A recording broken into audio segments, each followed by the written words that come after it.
नमस्कार मित्रांनो, MPSC factory या यूट्यूब चॅनलमध्ये आपले स्वागत आहे. चला तर आज आपण जाणून घेणार आहोत मुंबई शहरबद्दलची संपूर्ण माहिती. मित्रांनो, हा व्हिडिओ तुम्ही शेवटपर्यंत पहा, कारण या व्हिडिओच्या माध्यमातून तुम्हाला भरपूर काही शिकण्यास मिळणार आहे. मित्रांनो, उशीर न करता व्हिडिओला सुरुवात करूया.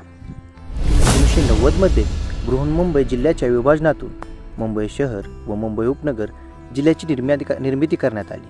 मुंबई शहर व मुंबई उपनगर या जिल्ह्यांना जिल्हा परिषद नाही, त्यामुळे या जिल्ह्यांना मुंबई ग्रामपंचायत अधिनियमही लागू होत नाही.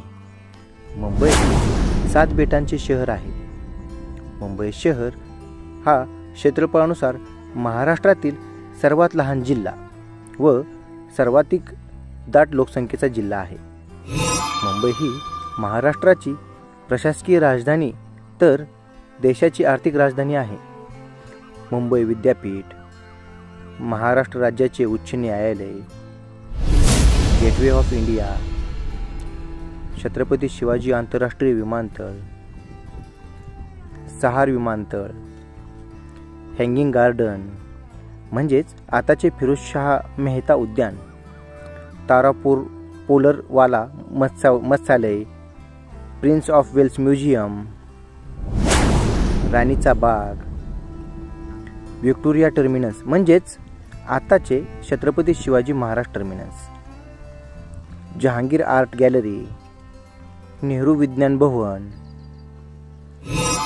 सिद्धिविनायक मंदिर, व्हिक्टोरिया गार्डन व प्राणी संग्रहालय म्हणजेच आताचे जिजामाता उद्यान. भायखळा ही मुंबई प्रसिद्ध व पर्यटन स्थळे आहेत. मित्रांनो, ही झाली मुंबई शहरबद्दलची संपूर्ण माहिती.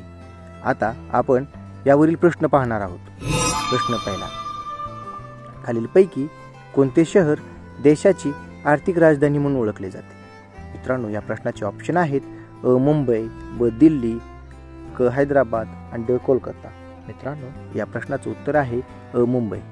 प्रश्न दुसरा, छत्रपती शिवाजी टर्मिनस CST हे रेल्वे स्टेशन कोणत्या जिल्ह्यात आहे?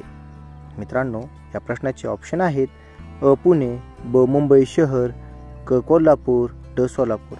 मित्रांनो, या प्रश्नाचं उत्तर आहे ब मुंबई. पुढील प्रश्न, हँगिंग गार्डन म्हणजेच फिरोजशाह मेहता उद्यान कोठे आहे?